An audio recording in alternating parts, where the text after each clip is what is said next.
தமிழக முதல்வர் விஜய் அவர்கள் இன்று முதல் நாள் சட்டசபை அலுவல்களை முடிச்சிருக்காரு. தொடர்ந்து இன்றைய தினம் முன்னாள் முதல்வருக்கு திமுக தலைவருமான ஸ்டாலின் அவர்களை மரியாதை நிமித்தமாக சந்திச்சிருக்காரு. புதிய அரசு அமைத்தவுடன் மரியாதை நிமித்தமாக விஜய் அவர்கள் மூத்த தலைவர்களை சந்திச்சிட்டு இருக்காரு. நேற்றைய தினம் தலைவர் கி வீரமணியை சந்திச்சாரு. அதனைத் தொடர்ந்து தற்போது முதல்வர் மு.க. ஸ்டாலின் அவர்களை மரியாதை நிமித்தமாக சந்தித்திருக்காராம். தமிழக வெற்றிக் கழக தலைமையிலான புதிய அரசு தமிழ்நாட்டில் அமைஞ்சிருக்கு. திமுகவை வீழ்த்தி தமிழக வெற்றிக் கழகம் 108 இடங்கள்ல வெற்றி பெற்று பெரும்பான்மை பெற்ற ஒரே கட்சியாக மாறி இருக்கு. அதனைத் தொடர்ந்து விடுதலை சிறுத்தைகள், இடதுசாரிகள் உள்ளிட்டோருடைய ஆதரவுல நேற்றைய தினம் அந்த கட்சியுடைய தலைவர் விஜய் அவர்கள் முதல்வராக பொறுப்பேற்றார் அப்படின்றதுமே குறிப்பிடத்தக்கது.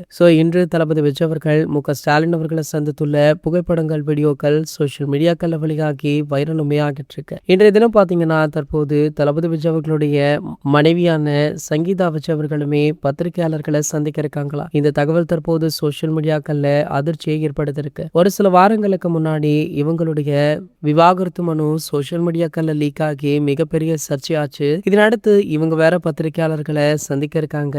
என்ன நடக்க போதோ அப்படின்னு சொல்லி பலருமே ஆவலுடனும் அதிர்ச்சியுடனுமே காத்துட்டு இருக்காங்க. இது போன்ற செய்திகளை பத்தி நீங்க உடனே தெரிஞ்சுக்க நம்மளுடைய சேனலை மறக்காம சப்ஸ்கிரைப் பண்ணிக்கோங்க.